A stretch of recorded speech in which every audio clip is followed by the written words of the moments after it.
네, 우리 오늘 시편 70편입니다. 여호와여 지체하지 마옵소서. 네, 오늘 70편입니다. 역시 원수들로 인해서 생명의 위협을 받고 있는 위기 상황 가운데 하나님께 구원을 요청하는데 신속히, 급히. 그래서 지금 다윗의 이 상황들은 매우 급박했던 상황 같습니다. 간절한 부르짖음에도 하나님의 응답이 생각처럼 빨리 임하지 않고 상황은 점점 나아지지 않고 고통스러워하고 있는 그 상황 가운데 이 짧은 시편에서 다윗은 3번이나 하나님 신속히 저를 구해 주십시오라고 부르짖습니다. 오늘 본문의 1절에 보면 하나님여 속히 나를 건지소서라고 시작한 이 시의 시작이 마지막에 지체하지 마소서라고 간구로 끝납니다. 그러니까 매우 짧은 것은 베드로가 물에 빠져 죽게 되었을 때 위급해서 막 시간이 없으니까 주님 천지의 만물을 창조주신 하나님 자연을 창조하시고 다 이러면 물에 빠져 죽잖아요. 그럴 땐 어떻게 합니까? 주여 살려주십시오. 이게 기도가 되는 거예요. 이런 거죠. 거센 바람이 불자 겁이 났습니다. 물이 빠지기 시작하자 소리 질렀습니다. 천지의 창조주 주관자 이렇게 하시면 안 돼요. 옛날에 있잖아요, 여러분. 그 김수환 거북이와 부름이 삼천가사 돌바사 이렇게 하다가 죽은 사람 있잖아요. 그거 하다가. 그러니까 다 거두절미하고 주님 살려주십시오. 이 다급한 기도를 오늘 다윗도 했단 말입니다. 대단히 급한 상황이었단 말입니다. 그러니까 주님께 이렇게 부르짖는 것 외에는 다른 것을 구할 수 없는 상황들이 우리에게도 역시 있죠.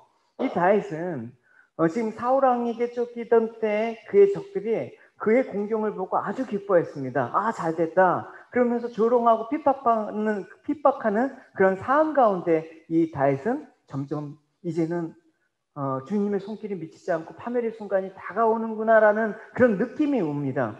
그런데 하나님께서는 이쯤 되면 신속하게 구원해 주셔야 되는데 하나님 손을 놓고 있는 것처럼 보입니다. 그때 뭐가 따라와요? 대적들이 비웃잖아요. 너희가 의지하는 하나님이 너를 버리셨다. 그러니까 다윗은 상황도 그렇지만 이 대적들의 말에 상처를 많이 받았을 것입니다.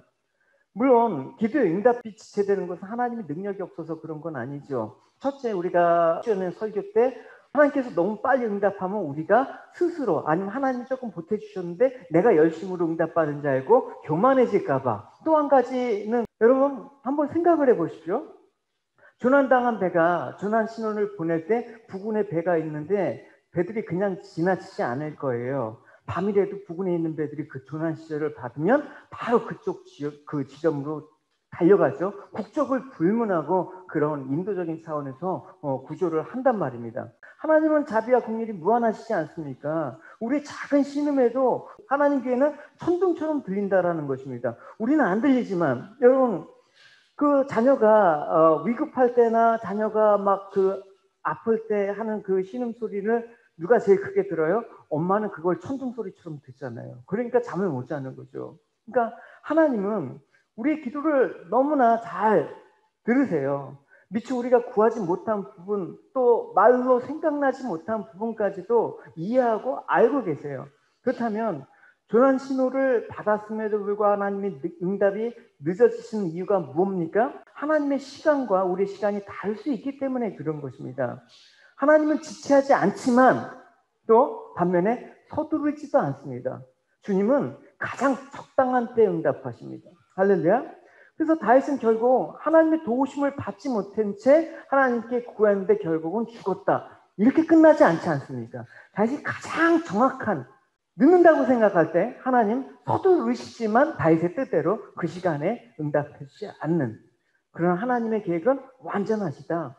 우리가 기도할 때 응답이 지체되는 듯이 보이더라도 그거는 우리가 신뢰하고 고백해야 되는 거예요. 하나님의 시간에 적절하게 응답하신다. 할렐루야. 때 기다리는 동안 우리에게 찾아오는 게 뭐냐? 회의감, 버림을 받은 것 같은 느낌. 그때 하나님의 신실한 또 약속을 기억하면서 기다리는 것이 필요합니다. 여러분 그냥 기다리면 여러분 그렇잖아요. 그럴 때는 약속을 확인해야 되는 것입니다. 약속을. 그래야지 내가 그 약속을 확인하면서 그 약속을 붙잡고 하나님께서 반드시 그 약속 가운데 우리를 기다리게 하는 인내를 허락하시기 때문에 그래요. 시편에 보면 다윗이 그분의 행하신 놀라운 일들을 기억하고 그분의 기적과 그분이 선언한 심판들을 생각하면서 기억하면서 기다리라는 것입니다.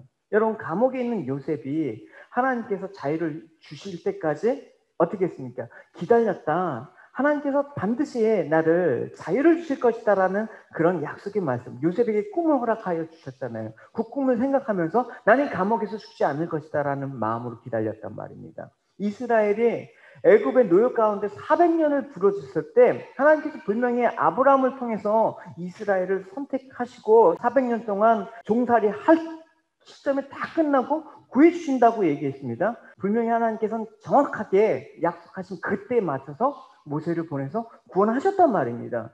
다윗은 어떻습니까? 기름 부음 받은 후에 13년을 쫓기면서 기다려야 됐습니다. 그러니까 우리 처치가 너무 위급한데 하나님께서는 서두르지 않는 것처럼 보일 때 하나님의 계획은 우리보다 더 선한 것이다 라는 그 고백이 우리 가운데 있어야 되는 것입니다. 할렐루야. 그래서 신속한 구원을 강구한 다윗은 이어서 대적들의 조롱과 핍박으로부터 구원을 강구합니다. 한번 보십시오. 2절과 3절입니다. 읽어보겠습니다. 시작. 나의 상함을 기뻐하는 자로 물러가 욕을 받게 하소서. 아하 아하 하는 자로 자기 수치를 인하여 물러가게 하소서. 그러니까 다윗은 그의 목숨을 노리는 사울과 그의 부하들에게 늘 쫓겨 다녀야 했습니다. 근데 여기서 아하 아하 이거는 뭡니까? 조롱하는 거잖아요. 그러니까 하나님을 믿고 하나님을 진실로 따르는 자들을 향한 그 악인의 비웃음을 뜻하는 것입니다. 여러분 시편에 보면 다윗은 이런 조롱을 참 많이 받았습니다. 하나님은 사람의 일을 살피지 않는다. 또 하나님은 환난 때에 숨으셨다. 하나님은 없다. 하나님이 어디 있느냐? 이렇게 조롱하는 것을 볼 수가 있습니다. 이걸 여러분 단순히 조롱이라고 생각하면 안 돼요. 일종의 이게 언어폭력이에요. 언어폭력.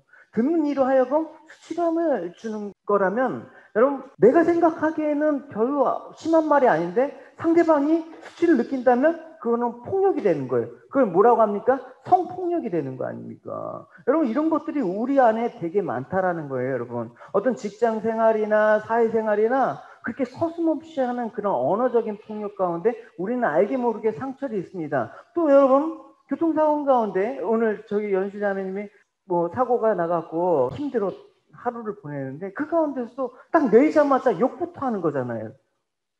언어폭력. 그러니까 상대방으로 하여금 수치심을 주는 그것들은 대단히 뭐 내가 상처를 주는 것도 아닌데 마음에 상처를 주는 그 언어폭력이 여러분 대단히 무서운 겁니다. 왜 댓글에 사람이 죽는데요? 그러니까 이런 수치심을 계속해서 이제 쌓이잖아요. 그러면 어떻냐면 자신을 감추려고 자신의 존재에 대해서 내가 정말 그런 사람인가? 아니면 또 분노하게 되는 거죠. 그리고 또 열등감, 또 우울, 뭐 이런 것들. 그래서 여러분 어렸을 때 언어폭력을 당한 아이들이 의외로 많다라는 거예요. 오늘 사회면 기사를 봤는데 일본 경우지만 9년 동안 재수를 했대요. 딸을 의대에 보내려고. 그러니까 그 아이가 결국 엄마를 죽였더구만요. 그러면서 감옥에 차라리 있는 게 더 편하다고, 감옥에 가고 싶다고 그런 일이 일어났습니다. 그러면서 그 아이가 9년 동안 엄마한테 받은 그 언어폭력이 얼마나 심했겠습니까? 넌 그것도 못하냐? 이런 바보 같은 녀석. 뭐 너가 뭘 안다고? 그렇게 살 거면 나가 죽어. 뭐 이런 걸 서슴없이 한단 말입니다. 아이들한테는 여러분 김혜자 선생님이 그렇잖아요. 꼬추로도 아이들 때리지 말아라. 근데 내가 자식한테 바르게 가르친다고 하면서 폭력을 휘둘러요. 꼭 이런 사랑의 회초리 그런 개념이 아니라 무의식 중에 하는 말이 있잖아요. 그런 것들이 어린 시절에 들었을 때 그게 잘못된 자신에 대한 평가나 피드백이 자신의 어떤 삶에 악영향을 미치는지 사실은 인지하지 못하고 살아요. 내가 어렸을 때 그렇게 학대받았다. 우리가 학대라고 생각하면 무슨 뭐 아버지가 막 술 먹고 아이들을 패고 부인을 패고 뭐 그런 것만 학대라고 생각하는데 이런 언어폭력 가운데 또 학대받은 아이들이 의외로 많다라는 것입니다. 그러면 그 부정적인 평가가 쌓이잖아요. 그러면 그게 곧 자신이라는 인식을 알게 모르게 이제 하게 되는 거예요. 여러분 A형은 어떤 성격입니까? 소심하고 소극적이야. 누가 그럽니까 여러분? 혈액형으로 막 그러니까 그런 것도 여러분 함부로 우리가 알고 있는 거, 뭐 AB형은 약간 똘끼가 있어. 그런 말 되게 많이 들었어요. 천재 아니면 바보야. 똘끼가 있어. 그런 것들은 여러분 하지도 말아요. 별자리가 어떤 자리야? 정갈자리야? 정갈자리니까 동쪽으로 가면 물 조심해야 돼. 오늘 비 오니까. 이런 것들은 여러분 하지 말아야 되는 거예요, 여러분. 폭력이에요, 폭력. 그러니까 이런 스스로에게 부정적인 인식의 굴레를 이제 하다 보면 싸게 사. 난 그런 애야. 나는 그런 사람이야. 심리학에서 보면 조아리창이라는 게 있어요. 제가 예전에 했던 것 같은데, 조아리창의 이론에 따르면 마음에 4가지 영역이 있거든요. 우리 마음에 나도 알고 다른 사람도 알아. 그죠? 근데 또 한 가지 영역은 남은 아는데 내가 모르는 영역이 있어. 또 한 가지는 나는 아는데 남은 모르는 영역. 또 한 가지는 나도 모르고 다른 사람도 모르는 영역이 있단 말입니다. 이게 지금 하는데 우리 관계에 있어서 여러분 어느 영역 이런 것들은 다 알잖아요. 그죠? 이런 것들은 다 아는데 이런 거 내가 숨기고 싶은 거 또 내가 미처 나도 모르는 것들이 이렇게 살다 보니까 드러나면서 깜짝 놀라는 거 있잖아요. 이런 것들이 바로 이런 폭력에 의해서 수치감에 의해서 이게 드러날 때가 있다는 거예요. 그러니까 여러분 이 영역이 마음의 70%를 차지한다는 거예요. 여러분 우리가 기억해낼 수는 없지만 그 잠재 의식 속에 숨어있는 과거의 거절감이나 분노나 어떤 슬픔과 외로움이나 두려움, 수치심, 죄책감 이런 것들이 여러분 얼마나 많겠습니까? 제가 YM의 간사 시절에 이랬어요. 한 자매가 아버지하고 어머니를 용서할 수 없다는 거야. 그렇게 잘해주는데 그렇게 딸을 잘해주고 아끼는데 분노가 일어난대. 왜 그러냐? 자기도 모르겠대. 그래서 기도하면서 어느 날 예배 중에 성령님께서 가위를 보여주셨어. 그래갖고 그걸 갖고 엄마한테 찾아가서 엄마 내가 기도하다가 가위를 하나님이 보여주셨어. 도대체 이게 웬일일까? 하는데 그제서 얘기한다는 거야. 너 사실 뱃속에 갔을 때 너 지우려고 했었다. 막 생명의 위협을 느꼈단 말이야, 뱃속에서. 그러니까 태어나서는 모르죠, 그게. 근데 그게 그 미지의 그 영역 속에 숨겨져 있다라는 거예요. 그러니까 악한 영은 우리 이런 부정적인 감정에 대해서 어떻게 한다? 참소하는 거예요. 너 봐. 그러니까 우리가 성령 안에서 하나님의 사랑을 체험하고 과연 내가 누구인지 알고 하나님의 말씀 안에서 내 심령이 이렇게 치유가 되고 또 하나님 말씀 안에서 깨달아지게 되면 이런 것들을 능히 이길 수 있지만 그러지 못한 경우에는 악한 영혼에서 감정적으로 육신적으로 고통을 받고 괴롭힘을 당하게 되는 것입니다. 자기 학대가 여러분 얼마나 많은 세상입니까? 특별히 아무런 이상이 없는데도 자기가 스스로 학대를 해. 이거는 사실은 지금 현재 모습으로는 진단이 안 되는 거예요. 그 사람이 과거에부터 마음 가운데 쌓였던 쓴뿌리들이 있잖아요. 그런 것들이 너무나 얘기하기 때문에 깊이 자리 잡고 있기 때문에 이건 어떻게 상담이나 이런 그냥 격려 칭찬 이런 거 갖고 치유가 안 되는 경우들이 너무나 많단 말입니다. 그러니까 이런 일들을 두려워하거나 맞닥뜨리기 싫어서 회피하면 그 사람은 영적인 성장이 이루어지지 않아요. 내가 이 수치심, 내가 이 숨겨진 거, 나만 알고 다른 사람이 모르는 거, 아니면 나도 모르는 것들이 드러날 때마다 가려. 난 이런 사람이 아니야. 남한테 이렇게 보이면 안 돼. 그렇게 내가 아닌 나로 살아가는 그런 모습들이 있다고 할 때 이게 하나님 앞에서도 정직하지 못한 거예요. 우리 생각을 해봐요, 여러분. 대부분 만날 때 보기에는 지금 영적인 상태가 아주 엉망인데 하나님 관계가 지금 저렇게 해서는 안 되는데 물어보면 괜찮아? 나 괜찮아. 충만해.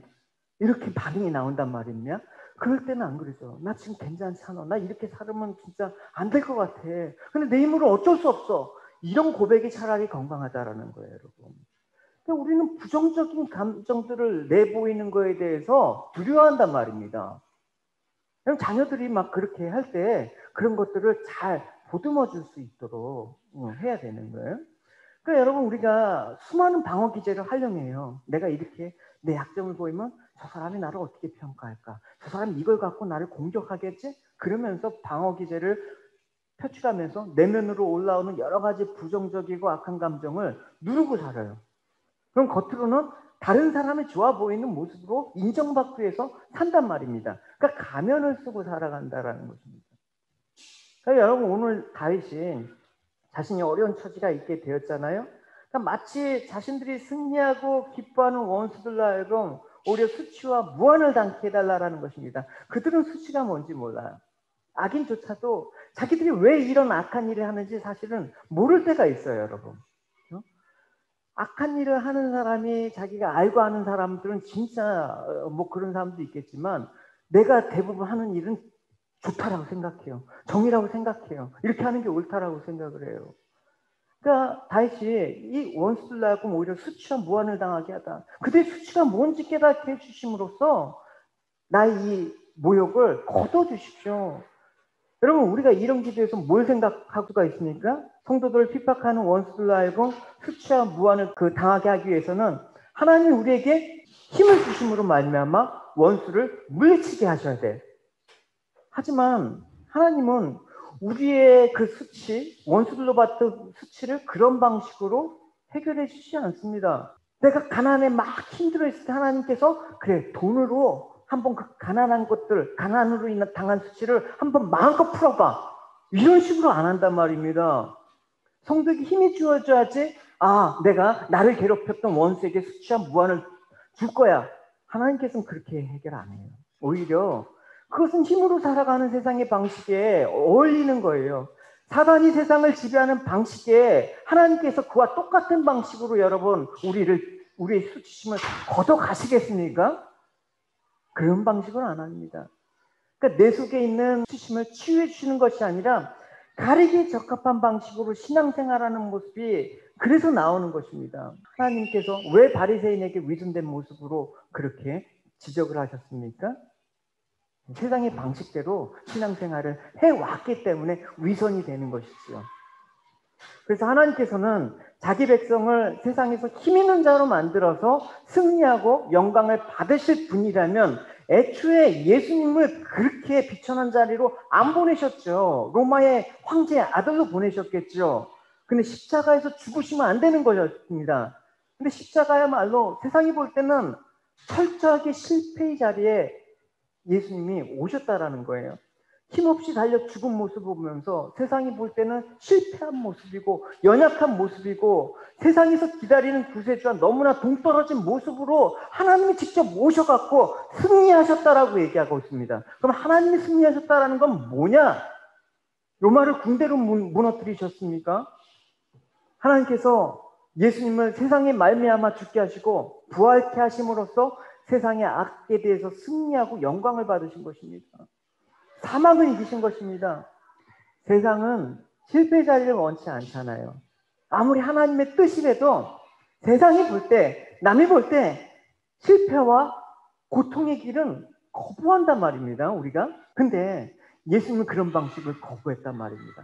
공생이 시작하자마자 사단이 세 가지 시험을 반 게 바로 세상의 방식으로 너가 한번 영광을 취해라. 세상이 볼 때 실패와 고통의 길도 마다하지 않고 하나님의 뜻에 순종하면서 그 순종이야말로 원수들을 무한케 하고 수치스럽게 한 결과입니다. 하나님 우리에게 세상에 힘을 주셔서 우리가 받은 지금까지 수치심을 극복하고 이기는 자가 되라는 방식으로 일하지 않습니다. 내가 힘이 없기 때문에 힘을 줘갖고 여러분 저 나쁜 사람들 내가 한번 뻔때를 보여준다.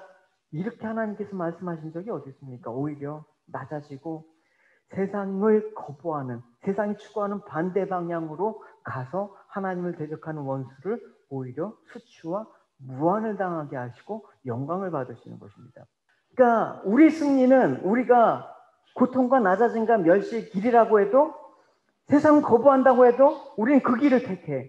그 길 가운데 하나님의 뜻을 물으면서 우리 인생길에 하나님의 사랑과 인도하심을 굳건히 믿고 하나님을 바라고 자신의 삶을 의지하고 그렇게 해서 하나님의 영광이 드러나는 게 하나님의 일하심이라는 것입니다. 그래서 다윗은 기도하고 있습니다. 4절 같이 읽어봅시다. 시작. 모든 자로 인하여 기뻐하고 즐거워하게 하시며 주의 구원을 사모하는 자로 항상 말하기를 하나님은 광대하시다. 다윗이 고백한 주로 인한 기쁨과 즐거움은 어떤 거였습니까? 하나님 친히 나셔서 원수를 멸하시고 또 앞서 말한 대로 다윗에게 힘을 주셔서 원수를 패배케 하고 승리하게 하신 결과라고 생각하긴 쉽지만 그게 아니지 않습니까? 다윗이 말한 기쁨과 즐거움은 어떤 겁니까? 주님의 구원과 관련되어 있는 것입니다. 다시 말하지만 하나님은 우리가 세상을 이길 수 있는 힘, 그러니까 가난으로 인해서 세상의 수치를 당하면 세상의 힘과 권력으로 없음으로 인해서 힘을 당함으로써 수치를 당한 그 수치심을 힘이 되는 돈과 권력을 주시는 방식으로 세상을 이기는 방식을 택하지 않습니다. 우리의 수치심이 여러분 물러날까요? 우리가 자녀를 기를 때 항상 내가 받은 수치심을 자녀에는 대물림하지 않겠다라고 했을 때 그 자녀는 수치심이 사라질까요? 그렇지 않다라는 거예요. 내가 가난했기 때문에 내 자식은 정말 가난 모르고 정말 부유하게 해달라는 거 다 해주고 그렇게 키우리라. 자녀를 잘 기르는 게 아니더라고요. 그 원수는 항상 우리로 하여금 내게 있는 것을 바라보라고 합니다. 너 수치를 당하지 않으려면 열심히 채워야 돼. 근데 주님께서 가시는 길은 자기 부인과 자기 비움의 길로 가는데 제자들은 자꾸만 주님을 따라가면서 뭔가를 채우려고 한다. 그러니까 우리가 주님을 바라보는 것이 아니라 내게 주어진 것을 바라보고 의지하게 되는 것이야말로 그게 주님 볼 때는 그게 실패다. 그게 창피한 거다. 원수는 우리의 이러한 수치와 실패로 이끌어가는 거예요. 그러니까 성도인 우리가 하나님께 힘을 구하고 그 힘으로 세상 속에서 힘으로 경쟁하면서 하나님이 하나님 되심을 보여주고자 한다 그러면 그건 하나님의 영광이 아니라 결국 자기 영광을 구하는 거라니까.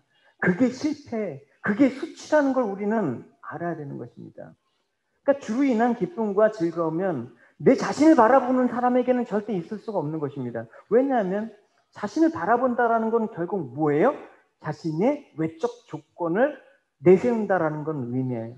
그러니까 그 엄마는 자식을 의대에 보내기 위해서 9년 동안 그 재수시켰는데 그 엄마는 친척들한테 내 딸 의대에 다닌다고 했대. 그러니까 내 외적으로 주어지는 것으로 자꾸만 기쁨과 즐거움을 추구하려고 하니까 결국은 안 되는 거 아닙니까? 그러니까 주로 인한 기쁨과 즐거움은 주로 인한 구원을 바라봤을 때 가능한 것입니다. 세상의 사모함 속에서는 하나님의 찬송이 나올 수가 없는 것입니다. 그러나 주의 구원을 사모한다 그러면 하나님은 광대하십니다라는 감사 찬양을 하게 되는 것입니다. 아, 우리 인생 가운데 녹아져 있는 하나님께서 이런 자를 향한 그 생명을 향한 하나님의 간섭과 인도하심을 내가 느꼈을 때 아, 나는 가난해도 상관없어. 나는 힘이 약해도 상관없어. 휴전한 자리에 있든 부유한 자리에 있든 그게 상관이 있는 게 아니라 하나님이 나를 향한 그 생명에 관심이 있게 되는 거예요. 그 사람이 수치심으로부터 자유하는 거예요, 여러분. 못 배워도 자유로운 거예요. 가난해도 자유로운 거예요, 여러분. 예수님께서 사마리아 수가성 그 마을에 들어가셨죠, 여러분 잘 아시는? 정오였어요. 아주 볕이 가장 뜨거울 때. 그때 도착했을 때 예수님이 호기시니까 제자들이 마을로 들어가서 먹을 것을 구해오는 동안 예수님께서 이제 우물가로 가셔갖고 쉬려고 앉으십니다. 근데 누군가를 만나기에는 그 장소는 적합치가 않습니다. 너무 뜨겁고요. 시간적으로도 그렇고요. 장소도 우물가가 뭐예요? 하지만 그때 예수님을 기다리고 있던 사람을 만나십니다. 예수님 의도적으로 가셨다라고 얘기하셨죠? 한 여자가 물을 기르러 우물에 오고 있습니다. 보통 그 시간은 그런 일을 할 시간도 아니고 혼자서 물을 길러오는 것을 흔치 않습니다. 뭔가 사연이 있어. 그러니까 그녀가 오니까 예수님께서는 그녀에게 물을 달라고 하십니다. 그러니까 어떻게 해야 될지 모르는 거예요. 왜냐하면 유대인 남자가 그 이방인들이라고 거의 동급 취급했던 그런 사람에게 말을 거니까 당황스러운 거죠. 그래서 그 사마리아 여인이 어리둥절하면서 주님께 묻습니다. 사마리아 여자는 예수님께 당신은 유대 남자고 나는 사마리아 여자인데 어떻게 나에게 마실 것을 달라고 할 수 있겠습니까? 라고 말했습니다. 당시 유대인들은 사마리아 사람들과 상종하지 않았습니다. 네, 그러나 주님께서는 이 여자에게 이렇게 대답하셨죠. 당신이 하나님께서 주시는 선물이 무엇인지 또 내게 마실 것을 달라고 말하는 사람이 누구인지 알았더라면 오히려 당신이 그에게 구하였을 것이고 그러면 그가 당신에게 생명의 물을 주었을 것이오. 이 말을 들으니까 이 사마리아 여인이 혼란에 빠진 거예요. 육체적으로 갈증을 해소할 물만 생각했기 때문에 그러니까 예수님께서는 그가 생명수이고 그녀가 이 물을 마시면 다시는 목마르지 않을 거라고 설명을 해주시지만 여전히 예수님의 말씀을 이해하지 못합니다. 여러분 같으면 이해가 됩니까? 그래서 주님께서 그 다음 다이렉트로 예수님께서 그 여자에게 가서 당신 남편을 불러 이리로 데려오시오 라고 말했습니다. 그 여자는 예수님께 저는 남편이 없습니다 라고 대답했습니다. 그러자 예수님께서 당신이 남편이 없다고 한 말은 맞는 말이요. 실제로 당신은 남편이 5명이나 있었고 지금 당신과 함께 사는 남자도 당신 남편이 아니요. 당신이 방금 전에 말한 것은 틀린 말이 아니었어라고 말합니다. 여러분 예수님이 진실 앞에서 그 사마리아 여인에게 던지신 이 말씀. 그러니까 뭐 이 여인이 그녀가 한 일, 지금 삶이 엉망인 것을 주님께서는 그냥 던지신 거죠. 쉽게 말하면 주님께서 돌직구를 날리신 거예요. 그러니까 이 여인은 예수를 만나기 전에 아무도 내 마음들을 들키지 않았으면 좋겠다라는 그런 마음에서 몰래 사람이 없는 그 시간에 나온 거 아닙니까? 다른 사람이 내 수치를 보이면 안 돼. 아무도 나를 알기 원하지 않고 또 안다고 해도 그들이 아는 것을 내가 굳이 알고자 하지 않고 피해 다녔어요. 이 수치심을 주님께서 얘기하시니까 주님의 은혜와 이 수치심이 충돌이 온단 말입니다. 여러분 그 충돌하는 지점이 있습니다. 예수님께서 삭개오가 나무에 올라갔을 때 삭개오야 내려와라 속히 내려와라. 삭개오가 그 은혜의 충돌에 급히 내려왔다. 만약에 삭개오가 올라갔을 때 야 내가 여기까지 올라왔는데 차마 못 내려가겠어. 은혜와 나의 수치심이 충돌이 왔을 때 은혜가 더 크다라는 거를 여러분 고백하면서 용기를 내야 돼요. 그때는 할렐루야. 이 수치가 유대 남자한테 이제 드러났어. 가릴 수 있었죠. 당신 뭔데 나한테 참견하느냐.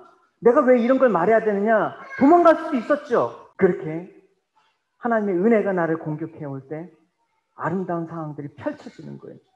예수님께서 우리가 한 일을 모두 아시지만 하나님의 그 용서와 하나님의 덮으심의 은혜가 더 크다라는 것을 고백할 때 우리의 수치심을 예수님께 가져가게 되는 것입니다. 그러니까 우물에서 예수님을 만날 때 그래서 예수님이 누구이고 무엇을 하셨는지 확실히 깨달게 되니까 사마리아 여인이 자신의 분신과도 같은 전부인 것처럼 여겼던 물동이를 팍 던져주고 다른 사람한테 갈 것 같고 생수를 마실 수 있다고 전해 주는 거예요. 여자가 물동이를 버려두고 동네에 들어와서 사람에게 이르되 나의 행한 모든 일을 내게 말한 사람을 와보라. 나의 모든 수치심을 주님께서 가져가셨다라는 거예요. 이젠 더 이상 나는 그 수치심에 당신들을 피하러 다니지 않고 내 삶에 대해서 저주하지 않고 나는 이제 부끄러워하지 않겠습니다라는 고백과도 같은 거예요. 왜? 주님이 나의 수치를 가져가셨다라는 이 고백. 할렐루야. 여러분 이 수치를 여러분 세상이 해결해 줄 수 있습니까? 그거 갖고 우리를 얼마나 힘들게 합니까 여러분. 힘없는 여자가 운전했다고 해갖고 그 욕을 하면서 그 수치감을 주는 그 나쁜 녀석. 저희가 동네에 나와 예수께 오더라. 그러니까 원수들이 하나님 어디 계시냐? 너 여태껏 신앙생활한 게 왜 그 모양이냐? 이런 조롱과 멸시로 수치감을 느낄 때 우린 고백해야 돼. 그때 하나님만이 나의 수치를 거두실 수 있는 분이라고 고백하면서 안심하고 그 수치심을 주님께 맡기시면 돼요. 할렐루야. 용기가 필요한 거예요. 오직 하나님만이 나의 아픈 마음과 수치심을 치유할 수 있는 분이심을 고백하십시오. 주님은 우리를 부끄러워하지 않습니다. 주님께서 이미 우리의 모든 수치를 십자가에 가져가셨기 때문에 하나님께서는 사마리아 여인과 같이 이 수치심을 없애주기 위해서 우리를 만나십니다. 우물가에서 만나러 오십니다. 그래서 우리 안에 있는 수치심이 뭔지 고백하게 하시고 우리 안에 정말 그물을 내게 주십시오. 깊이 갈망하며 청하는 우리의 목소리를 듣고 싶은다는 우리의 신앙 고백을 듣고 싶어한다는 것입니다. 그것이 우리의 기도가 돼야 되지 않습니까? 그것이 우리의 갈망이 돼야 되지 않습니까? 그것이 우리의 희망이 돼야 되지 않습니까?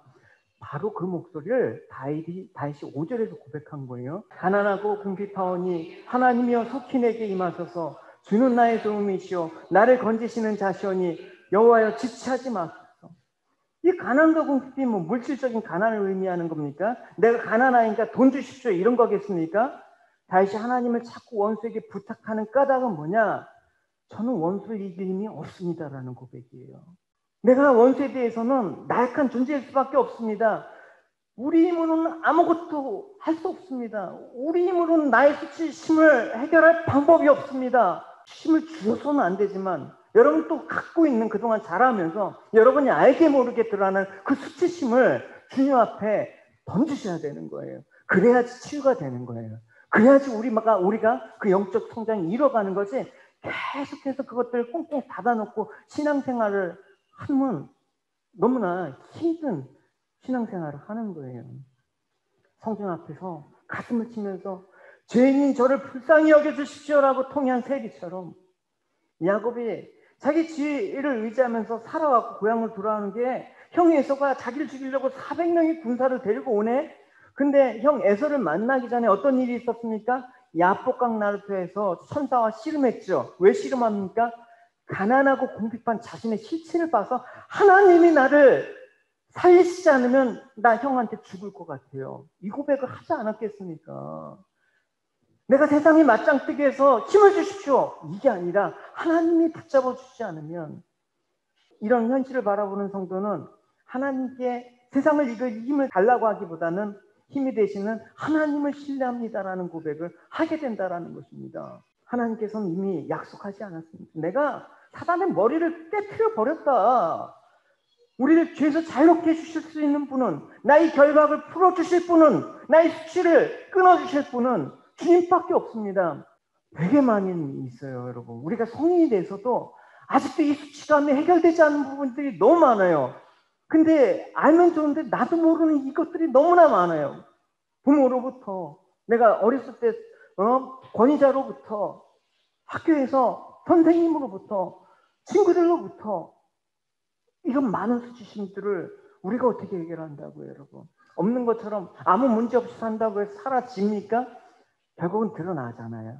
우리가 주님만이 나의 소망입니다라는 것은 나의 수치심을 주님만이 가져가실 수가 있습니다. 이 사마리아 여인이 고백했던 것처럼, 다시 고백했던 것처럼, 이런 소망으로 하나님을 바라보게 되면 하나님께서 사랑하는 아들을 보내심으로 말미암아 사단을 이기시고 자기 백성을 지혜에서 구원하신 하나님의 일이 보이게 되는 거야. 할렐루야.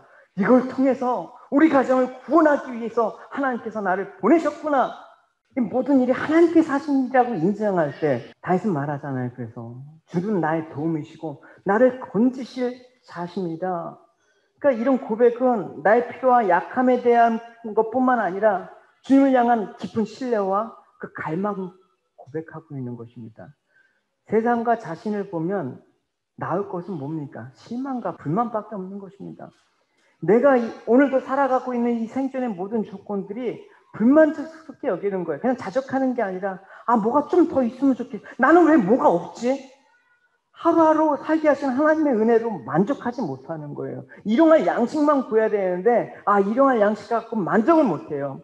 살아도 내가 주님의 은혜로 하루하루 살려주시는 은혜로 사는 게 아니라 힘 있는 자를 좀 살게 해주십시오. 세상이 무시 안 당하고 수치당하지 않도록 그렇게 살게 해주십시오. 남들이 부러워하는 인생을 살고 싶은 욕망 가득한 채 우리는 그렇게 나아갑니다. 그러니까 그 상태를 소경된 자라고 얘기하신 거예요. 귀머거리라고 얘기하신 거예요. 하지만 하나님의 은혜가 우리에게 찾아왔을 때, 그 잃은 영을 향한 우리 수치심을 내가 가져가겠다고 하셨을 때 그걸 내어서 고백하면 그때는 영원한 하나님 나라와 영원한 생명이 바라보게 되어진다. 그럴 때 세상의 것보다 나 같은 자를 불러주신 하나님의 은혜가 더 크게 다가오는 거예요. 나 같은 자를 하나님께서 택해 주시고 불러주심으로써 내가 주님을 믿는 성도로서 살게 되고 하나님 나라를 소망할 수 있게 되었다. 생각해 보십시오. 그럴 때 주로 인한 기쁨과 즐거움이 가득하게 될 거 아닙니까? 주로 인한 기쁨과 즐거움이 가득할 때 마치 사마리아 여인이 주님을 만났을 때 수치심을 가져간 주님을 보고 물동이를 던져주고 마을로 가서 생명의 물이신 예수님을 전한 것처럼 다윗도 동일하죠. 네, 시편 40편 8절부터 같이 읽어봅시다. 오 나의 하나님이여 내가 주님께 바라는 것을 기쁘게 행하려 합니다. 주님의 가르침이 항상 내 마음에 있습니다.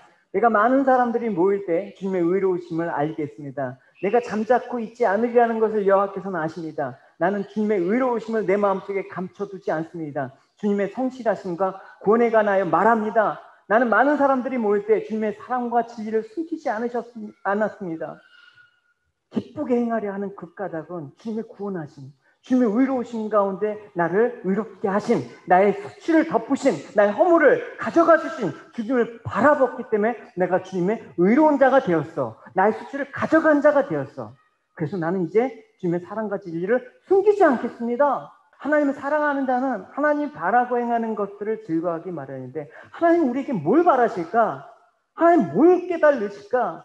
우리의 수치심, 죄로 인해서 또 세상으로 받은 상처로 인해서 우리의 수치심을 하나님께 가져가 주시고 하나님의 기쁘신 뜻을 위해서 내가 살기로 했을 때 하나님께서 우리를 보고 기뻐하신다라는 것입니다.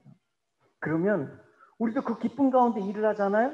힘이 안 든 거예요, 여러분. 어느 순간에 신앙생활이 힘이 안 들 때가 있어요, 여러분.